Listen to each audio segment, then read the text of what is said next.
자, 오늘은요, 축복주일입니다. 모든 교회들이 부활주일, 추수감사주일, 성탄주일들을 지키죠. 우리 교회도 마찬가지입니다. 많은 우리 교회만 지키는 독특한 주일이 있어요. 그게 축복주일이에요. 그래서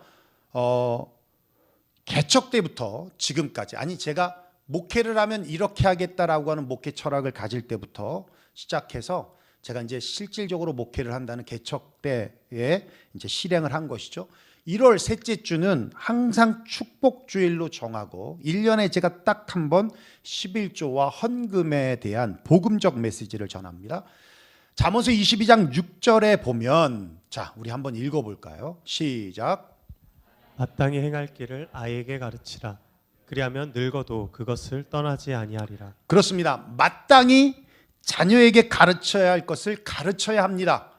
그것이 그 자녀에게 복이 되는 것처럼 신앙생활에 있어서 말씀을 배우는 것 중요하고요.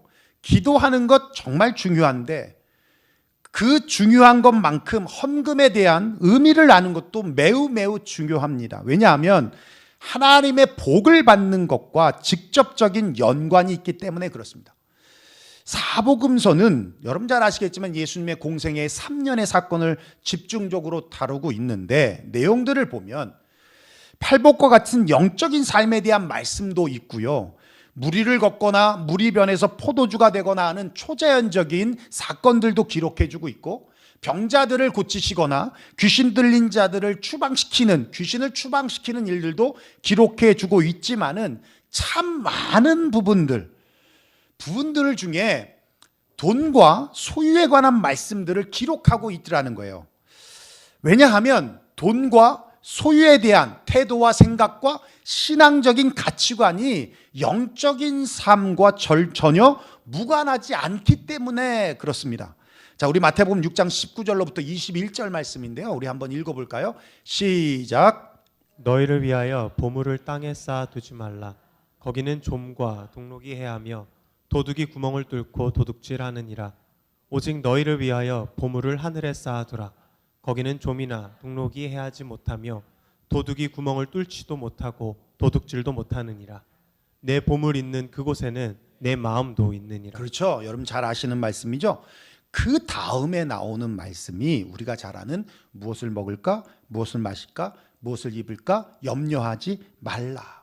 먼저 그의 나라와 그의 의를 구하라라고 말씀하고 있어요. 여러분 무슨 말씀입니까? 내 보물이 있는 그곳에 내 마음이 있듯이 물질의 마음을 두면 무엇을 먹을까, 무엇을 마실까, 무엇을 입을까에 염려하며 살 수밖에 없다는 거예요. 그러면 물질 때문에 하나님의 나라와 그의 의를 잃어버리게 된다는 겁니다. 이렇게 돈과 소유에 대한 우리의 태도와 생각과 신앙적인 가치관이 영적인 삶과 결코 무관하지 않다는 거예요. 누가복음 18장에 부자 청년에 대한 말씀이 있거든요. 부자인 청년이 영생에 관한 문제를 안고 예수님께 나와서 선생님 어떻게 하면 영생을 얻을 수 있습니까? 라고 하는 질문을 던졌을 때 예수님께서 계명을 지키라라고 말씀을 하십니다. 그러자마자 저는 어릴 때부터 계명을 다 지켰습니다라고 대답하자 예수님이 그렇게 말씀하세요. 한 가지 부족한 점이 있다 하시면서 내 소유를 팔아서 가난한 자에게 주고 나를 따르라라고 말씀하셨을 때 성경은 이렇게 기록해 주고 있어요. 그 사람이 큰 부자이므로 이 말씀을 듣고 심히 근심하더라. 그렇게 청년이 떠난 후에 제자들에게 예수님이 말씀하시기를 재물이 있는 자는 하나님 나라에 들어가기가 얼마나 어려운지, 낙타가 바늘귀로 들어가는 것이 부자가 하나님 나라에 들어가는 것보다 쉬우니라라고 말씀하고 있어요. 여러분 바늘귀 알죠? 실을 꿰는 바늘귀. 낙타가 어떻게 바늘귀에 들어가겠습니까? 불가능이라는 것이죠. 그러자 제자들이 화들짝 놀라는 거예요. 그럼 부자는 다 못 가는 건가? 어떻게 구원을 얻을 수 있지? 라고 예수님께 묻자 예수님이 이렇게 말씀하시죠. 사람이 할 수 없는 것을 하나님은 하실 수 있느니라. 사람이 할 수 없지만 하나님은 하신다는 거예요. 그러면서 부자도 구원을 받는다는 예로 그 다음 19장에 삭개오에 대한 말씀이 나오는 것입니다. 삭개오는 세리장이죠. 지금으로 말하면 텍스 콜레로예요. 세관원이라고 할 수 있습니다. 당시에 유대인들에게는 죄인 취급을 당했어도 부자였어요. 돈을 만지는 사람들이기에 부자였습니다. 예수님께서 삭개오의 집에 유하겠다라고 하실 때 삭개오의 반응이 내 소유의 절반을 가난한 자들에게 주겠사오며 만일 누구의 것을 속여서 빼앗은 것이 있으면 4배로 갚겠습니다 라고 그러는 거예요. 그러자 예수님이 오늘 구원이 이 집에 이르렀다, 이 사람도 아브라함의 자손이다라고 하시면서 구원을 선포하셔요. 여러분, 유하겠다 하셨을 뿐이에요. 근데 삭개오의 반응이 뭐예요? 소유에 대해서 말하고 있어요. 그랬더니 예수님이 구원을 선포하세요. 무슨 말씀입니까? 돈과 소유가 영적인 삶과 무관하지 않다라는 거예요. 돈과 소유에 대한 우리의 생각과 가치관이 얼마나 중요한가를 다시 말씀해주고 있는 것입니다. 그래서 종교개혁자인 마틴 루터는 그리스도의 회심에 대해서 3가지를 얘기하죠. 첫째는 머리가 회심되어야 하고, 또 마음이 회심되어야 하고, 3번째가 바로 물질이 회심되어야 한다라는 겁니다. 물질이 회심되어야 한다. 여러분, 물질의 회심은 하루아침에 되어지는 것이 아니에요. 여러분, 은혜를 많이 받았다고 해서 11조 드리는 사람이 안 드리던 사람이 11조를 한 번에 드린다? 절대 그렇지 않아요. 물질의 회심은요, 드림의 훈련이 필요한 겁니다. 그 훈련이 바로 11조라는 거예요. 11조. 11조는 율법이 아닙니다. 왜냐하면 율법은 모세 때에 시작되었지만 11조는 아브람 때부터 있었기 때문입니다. 이스라엘 백성들은 어릴 때부터 드림의 훈련을 했고 즐거이 드렸고 자발적으로 드렸습니다. 실제적으로 이스라엘 백성들은 3가지의 11조를 드렸는데 제사장과 레위인들을 돕기 위한 토지 소산의 11조를 드렸고, 매년 거룩한 축제를 위한 11조를 드렸고, 또 3년에 한 번씩 고아와 과부를 위한 11조를 드렸어요. 그래서 3년의 토탈을 내보면 23%, 연 23%의 헌금을 드렸다라는 것을 알 수 있습니다. 이렇게 드림을 통해서 하나님을 우선, 그리고 제일, 그리고 중심으로 하나님을 경외하는 법을 배웠다라는 거예요. 이게 11조의 목적입니다. 신명기 14장 22절 23절에 말씀하고 있는데 우리 한번 읽어볼까요? 시작. 너는 마땅히 매년 토지소산의 11조를 드릴 것이며 내 하나님 여호와 앞 곧 여호와께서 그의 이름을 두시려고 택하신 곳에서 내 곡식과 포도주와 기름의 11조를 먹으며 또 내 소와 양의 처음 난 것을 먹고 내 하나님 여호와 경외하기를 항상 배울 것이니라. 그래요. 내 하나님 여호와 경외하기를 항상 배울 것이다. 드림을 통해서, 주 앞에 드림을 통해서 뭘 한다는 거예요? 여호와 경외함을 배운다는 겁니다. 그러므로 11조는 우리의 모든 것, 우리가 가진 모든 것이 하나님께로부터 왔음을 고백하는 거예요. 10%를 드리지만 전부를 대표하는 겁니다. 그래서 11조의 신앙 고백은 이제 우리 귀에 못이 박히도록 들었는데 우리 한번 고백할까요? 시작.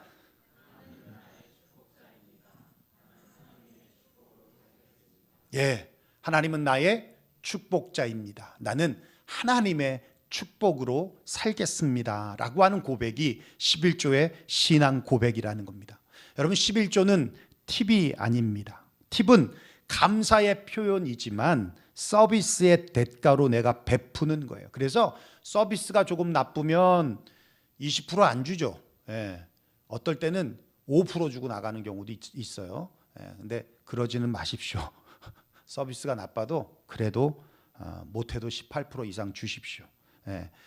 서비스가 좋으면 더 주고, 이게 팁이죠. 근데 이렇게 팁처럼 교회가 마음에 안 들면 안 드리고, 또 교회가 재정적으로 좀 어렵다고 느끼면 11조 드리고, 이게 아니라는 거예요.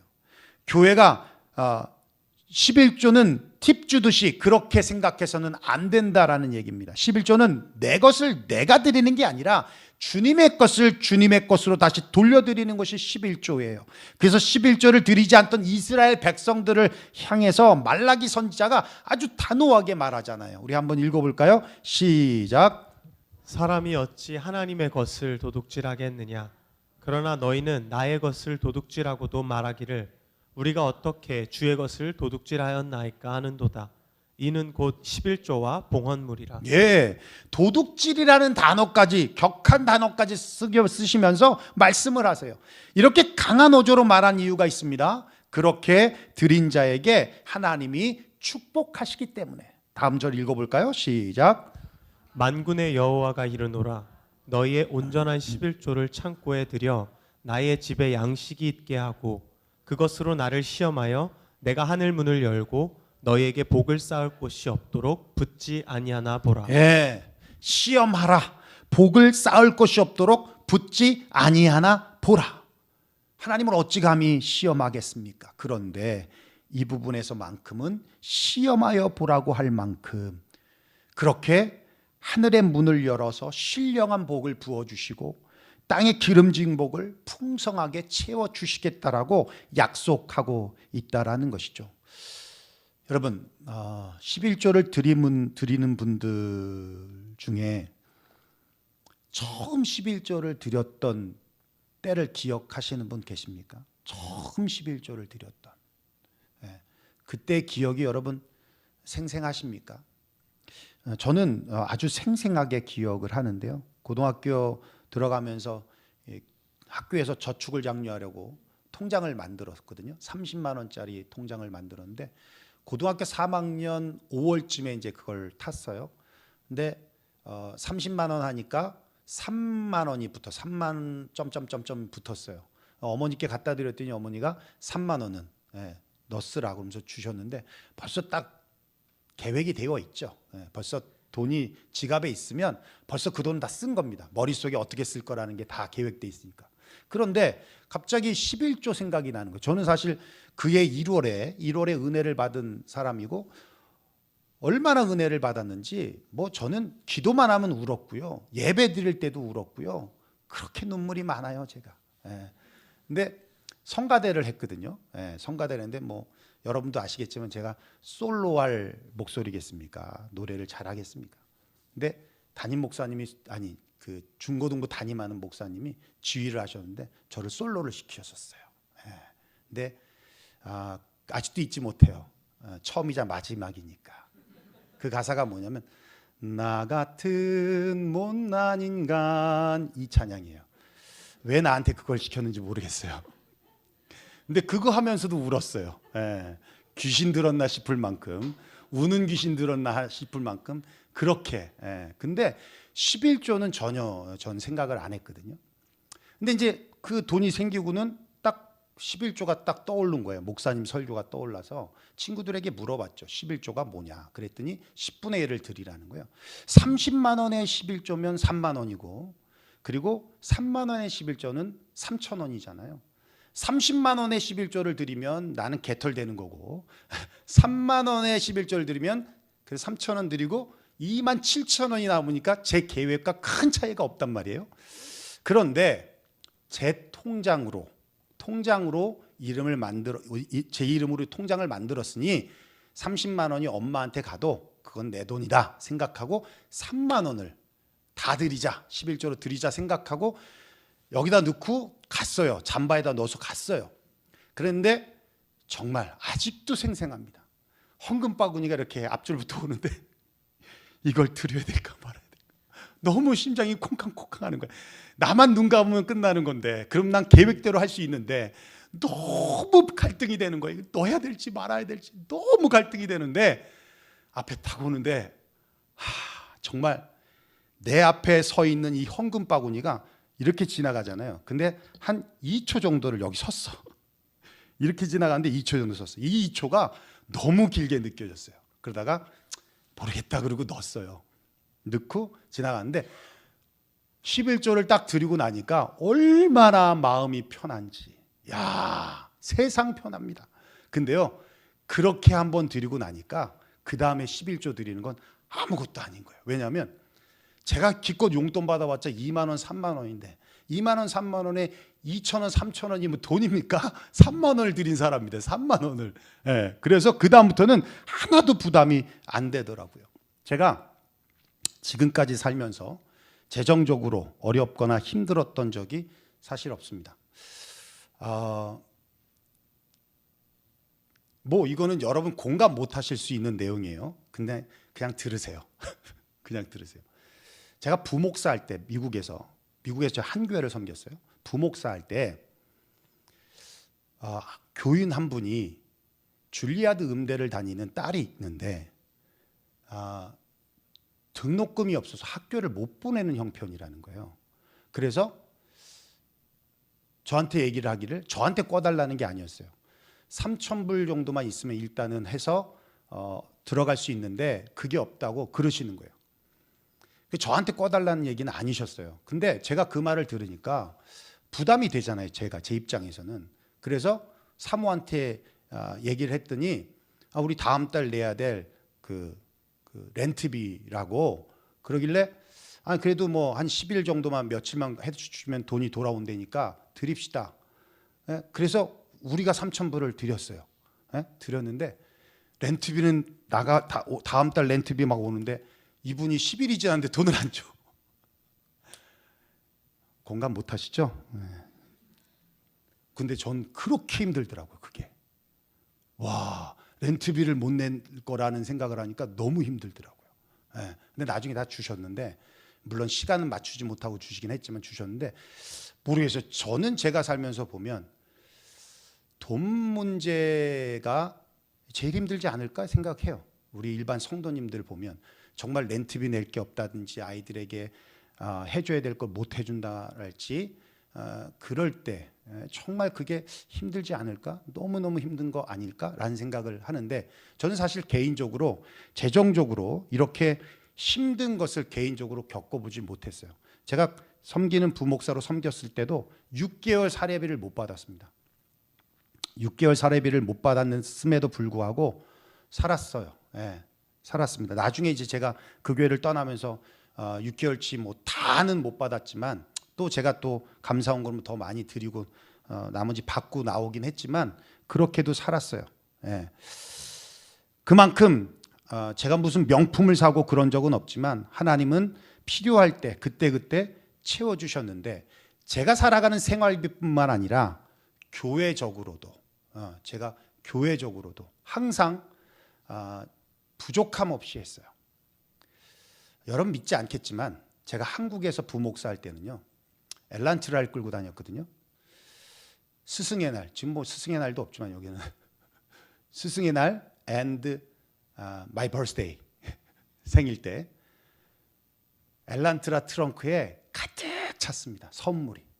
예. 자랑 아니에요. 예. 그런 적도 있었어요. 예. 근데 나는 우리 교인들한테 용돈 주지 말아라 그렇게 말씀하시잖아요.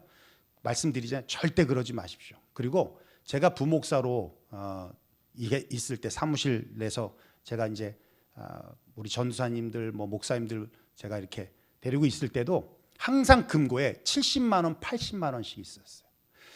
성도님들이 뭐 교회가 크니까 뭐 도소비하라고 5만 원 주고 교통비하라고 10만 원 주고 목사님 맛있는 거 사드시라고 돈 주시고 그러면요, 야 그게요 정말 많아요. 예, 그러면 금고에 넣어놓고 교육자 회식했습니다. 그리고요 제가 미국의 부목사 중고등부 사역할 때 선교를 가든 수련회를 가든 학부모들이 뭐 몇백 불씩 주시면서 쓰라고, 아이들 위해 쓰라고, 선교 가서 쓰라고. 그러면 아이들 맛있는 거 사주고요. 예, 그리고 선교사님 식사 대접하고 그렇게 썼어요. 그 정도로 뭘 해도 부족함 없이 했어요. 예, 하나님이 사역을 하던 생활적인 면에서도 하나님 늘 채워주셨습니다. 지금도 마찬가지고요. 개척하고 사례가 어디 있습니까? 렌트비 내기도 어려운데 부동산 사무실 빌렸어요. 렌트비가 600불이었습니다. 교인이 없으니 당연히 사례비는 둘째치고 렌트비 낼 수도 없던 상황이었죠. 그래서 당분간은 제가 내야겠다라고 생각하고 개척을 했습니다. 개척을 한다니까 아는 지인들이 오셨어요. 그래서 첫 예배를 함께 드려줬는데 그분들이 드린 헌금이 아직도 기억이 생생합니다. 3,400불 썸띵이 들어왔어요. 그게 첫 번째 우리 교회 디파짓이었어요. 그러니까 그 헌금이 들어왔다는 것을 재정부 집사님이 저한테 얘기해 줬을 때 6개월을 버티겠다 생각했어요. 6개월 버티겠다. 예, 그리고는 한 10월쯤 되니까 재정부 집사님이 저한테 그렇게 말해요. 목사님, 재정이 없어도 그래도 사례는 있어야 합니다. 라고 하면서 처음 주신 사례가 400불이었어요. 400불. 그게 제가 우리 교회에서 처음 받은 사례였습니다. 6개월이 되니까 20명 정도가 모이게 되었고 재정도 어느 정도 세이브가 되죠. 쓰는 게 없으니까. 제가 사고를 쳤잖아요. 예, 인그루드로 이사를 오면서 렌트비 600불인데 1,800불로 3배를 뛰었죠. 예, 없던 살림에 중고등부 부교육자를 모신다고 해서 그때 오신 분이 한기철 목사님. 예, 이분도 참 대단한 분입니다. 사례 600불 받고 오셨는데 저야 뭐 저는 개척한 사람이니까 그렇다고 치더라도 이분은 600불 받고 그냥 돈 생각 안 하고 오신 거예요. 예, 교회 함께 세우겠다고 오신 거예요. 대단하신 것이죠. 그때 재정을 맡은 집사님 가정에서 엄청난 저항이 심했습니다. 미국 교회 같은 곳을 렌트하면 1,000불이면 되는데 왜 이렇게 단독 건물 얻어서 렌트비를 3배나 내고 부교육자가 웬 말이냐, 목사님이다 하면 되는 건데 하면서 엄청난 저항을 하셨어요. 근데 저는 지금도 제가 결정한 것을 결코 틀리다고 생각하지 않습니다. 저는 미국 교회에 대한 트라우마가 있어요. 제가 부목사로 섬길 때 미국 교회에 한 3년 있었거든요.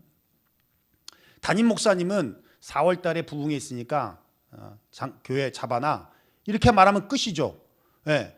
그래서 제가 이제 미국 교회 목사님한테 찾아가서 우리 4월 며칠 날 부흥회 한다, 저녁에 좀 써도 되냐? 무조건 안 된다고 그래요. 무조건 노예요. 무조건 노. 예. 뭐 새벽 특별 예배한다. 무조건 노. 무조건 노. 그리고는 저는 해야 되는 거니까 목사님은 지시를 했으니까. 그러니까 다시 찾아가서 돈 줄게. 그러면 오케이예요. 여러분, 교회는 비영리 단체라서 장사하는 곳이 되면 안 되거든요. 예. 근데 미국 교회들이 다는 아니겠지만 렌트비 장사를 해요. 그리고 렌트하는 교회에 엄청난 갑질을 합니다. 나는 그에 대한 트라우마가 있어서 그게 싫어요. 지금까지 우리는 미국 교회 빌린 적이 없어요. 두 번째로 제가 제세를 생각하면 그런 결정했겠습니까? 그냥 그 자리에 있고 부교육자 안 두면 그냥 제가 2,000불 가져가도 되는 거예요. 저는 저 먹고 살려고 개척하지 않았습니다. 당시 중고등부가 5명 정도 있었는데 그 아이들의 영혼을 제가 다 맡아서 할 수 없었기 때문에 없는 살림이라도 제가 못 받더라도 그 아이들을 위하여 중고등부 담당 교육자가 필요했다고 저는 확신했습니다. 그래서 목사님을 뽑은 거예요. 예. 그렇게 1년 6개월이 되었을 때 당시 가장 헌금을 많이 드리던 집사님이 사업체를 팔고, 그 당시 우리 교회 유일한 사업하시는 분이셨는데 사업체를 팔고 한국으로 가셨어요. 누군지 아시죠? 아시죠? 모르세요? 뭐야, 하와이 가셨잖아. 근데 가게 판 것에 대한 11조와 감사헌금을 더하셔서요 14,000불을 헌금을 하시고 한국으로 가셨어요.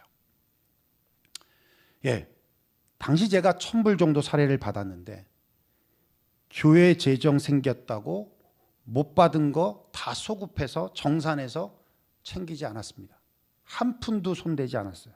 그 헌금으로 옆집에 서브리스 줬던 사장님과 계약 연장 안 하고요, 창고 같은 그곳에 레노베이션해서 방송실, 본당, 유아실 만드는데 홀라당 써버렸습니다. 그리고 스피커도 그때 사고. 그렇게 2년이 지나니까 본당이 꽉 차더라고요. 60명 정도가 모였어요. 60명 정도. 그래서 2015년 원래 2월에 입당을 해야 되는데 일하던 분이 하다가 도망치는 바람에 그게 늦어져 가지고 5월에 입당을 했죠. 그리고 2달간 네이버 플러스에 예배도 드리고 어떤 지인에 의해서 사무실 빌려가지고 거기서 예배도 드리고 그런 시기들이 있었어요. 백범지 인구루드로 이사를 가서 예배를 드렸는데 부흥이 막 되다가 2017년 한번 꼬꾸라졌어요. 그래서 반토막이 됐죠. 예, 아시죠? 반토막 된 거. 제가 그 당시 1,800불 받고 있던 사례도요, 스스로 1,300불로 줄였습니다. 제 잘못이라 생각하고, 예, 교회 헌금이 재정이 안 좋아질 거라 생각해서 1,300불로 줄이고, 연전사님한테 그랬어요. 전사님, 교회가 어려워졌습니다. 사임해도 괜찮습니다.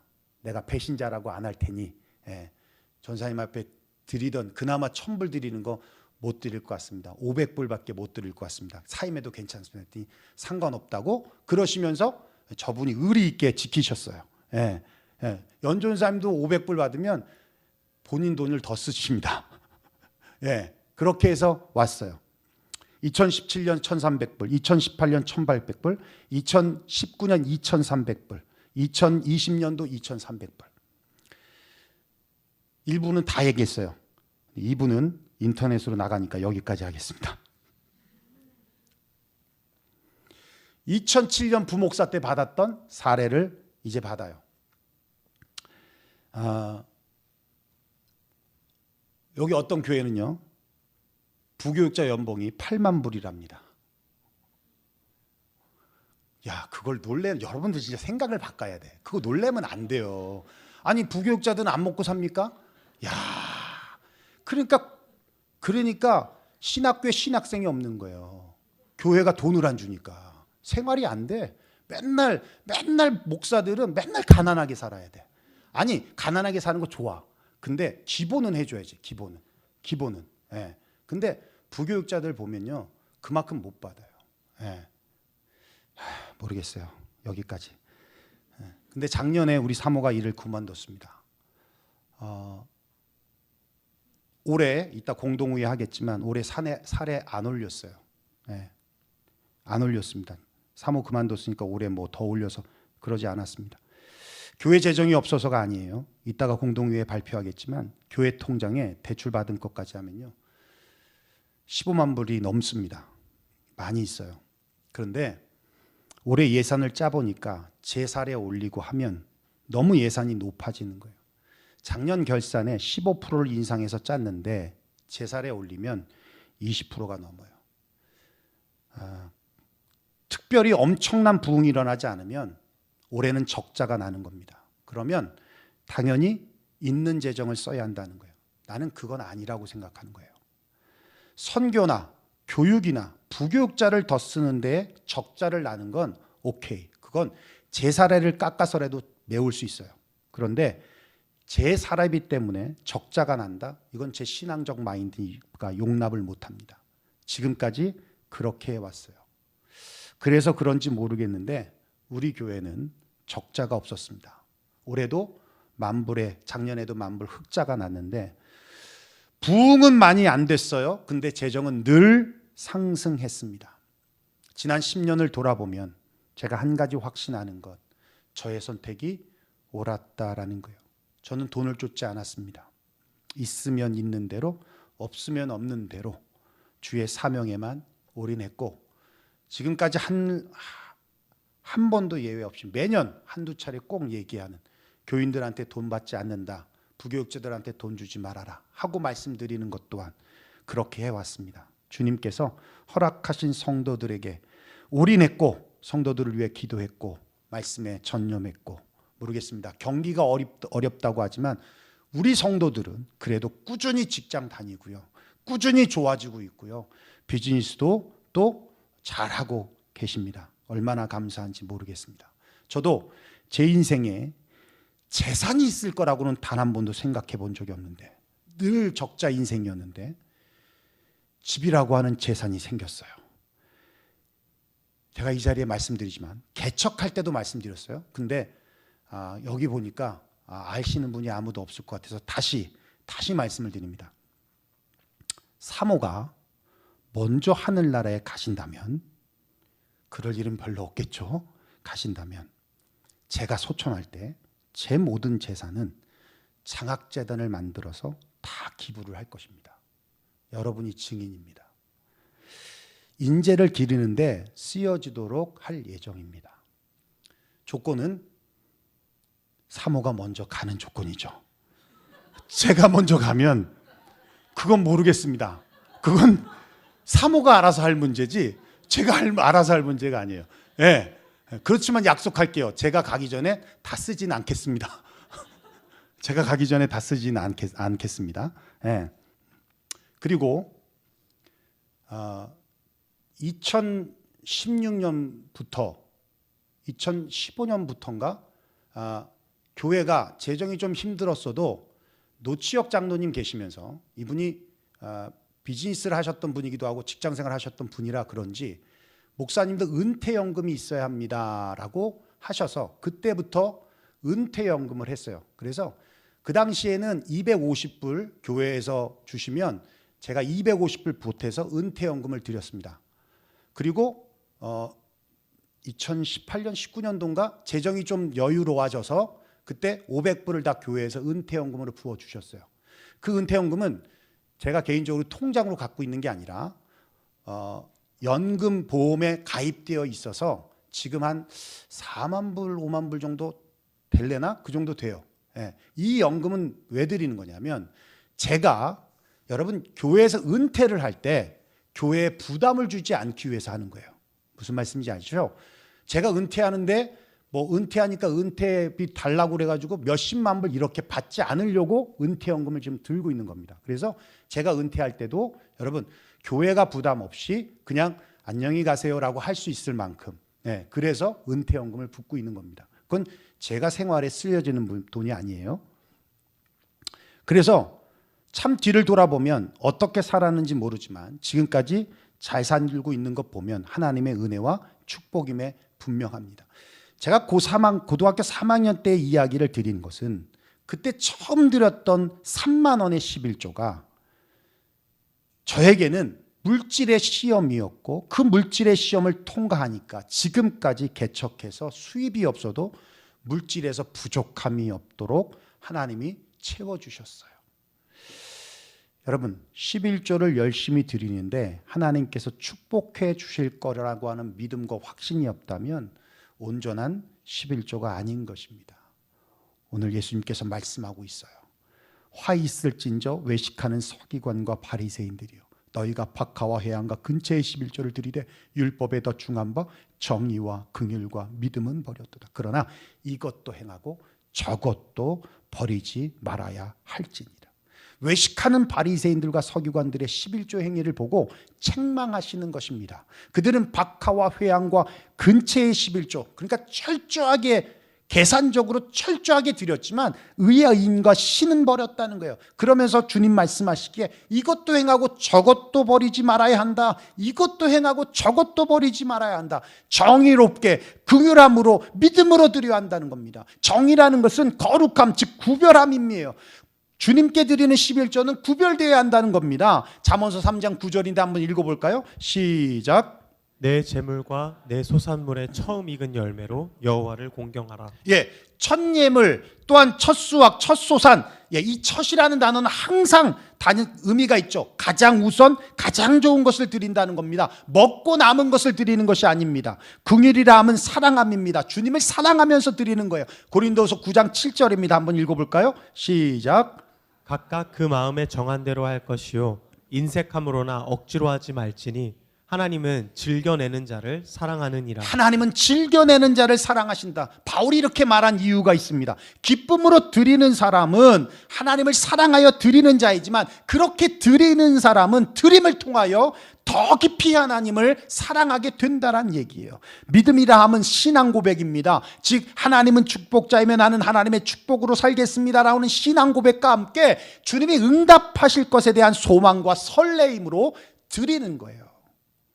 여러분 11조는 율법이 아닙니다. 11조는 하나님은 나의 축복자입니다. 나는 그 하나님의 축복으로만 살겠습니다라고 하는 신앙 고백이에요.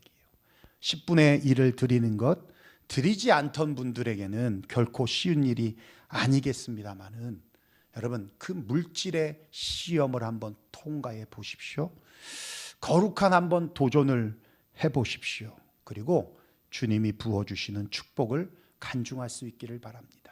지금 드리고 당장 무언가를 얻으려 하지 마시고 드리고 1년이 지나고 2년이 지나면 드리고도 부족함이 없음을 여러분 체험하게 될 것이고, 또 이것 외에도 다른 부분들에서 하나님이 채워주시고 또한 은혜 주시는 것들을 분명히 경험하게 될 것입니다. 지금 열심히 11조를 드린 분들이 많이 계시는데요, 정의와 긍휼과 믿음을 가지고 주님이 주실 축복을 사모함으로 더욱더 열심히 드리시기를 주의 이름으로 축원합니다. 기도하겠습니다.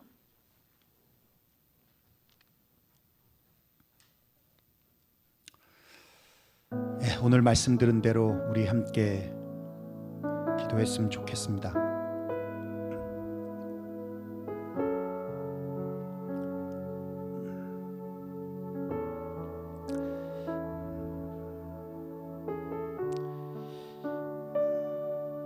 결단이 있었으면 좋겠습니다. 그리고 다시 우리의 마음을 새로 잡았으면 좋겠습니다. 아무 생각 없이 헌금을 드리지 마십시오. 하나님이 카운터할 수 있을 만큼 믿음으로 드리십시오. 아니, 단 일부를 드리시더라도. 어떤 분은 밥값 한다고 드리는 분도 계시는데 그렇지 않아요. 여러분, 많이 드려도 적게 드려도 하나님 받으시게 드리십시오. 그리고 감사하게도 우리 교회는 뭐 제가 그런 것 인정해 주지도 않지만 많이 드렸다고 해서 그걸 내세우는 분도 안 계시고, 적게 드렸다고 해서 그걸 부끄럽게 여기는 분도 없습니다. 많이 드리건 적게 드리건요, 여러분 모아서 이 자리에 올라오면 다 녹아내는 거예요. 다 이 안에서 강대상에서 기도할 때 다 녹아지는 겁니다. 거기엔 누가 얼마 드렸고 누가 얼마 드렸다가 없습니다. 다 하나님 앞에 드려진 거예요.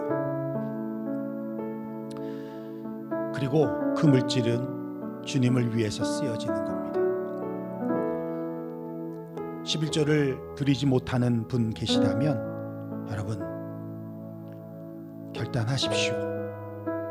물질의 시험으로부터 한번 거룩한 도전을 해보십시오. 지금 당장은 분명히 힘든 생활을 하실 수도 있겠지만, 그러나 시간이 지나고 나면 이게 맞구나 라고 여기실 때가 반드시 오게 될 것입니다. 열심히 드리고 계시는 분들은 정말 정의와 긍휼과 믿음을 가지고 드리십시오. 바리새인들과 같이 양념까지 계산해서 정확하게 드리기는 하지만 그냥 습관적으로 형식적으로 드리게 되었던 그들처럼 그렇게 하지 마시고 정말 정의와 긍휼과 믿음으로 거룩함과 또한 사랑과 그리고 신앙 고백으로 드리실 때 하나님은 그 예물을 받으시고 또한 거기에 불로 역사해 주실 것입니다. 오늘 한번 그런 고백과 결단을 하면서 하나님 앞에 기도했으면 좋겠습니다. 우리 함께 통성으로 기도하며 나아가겠습니다. 기도하겠습니다. 고마우신 우리 아버지 하나님, 감사와 영광을 하나님 앞에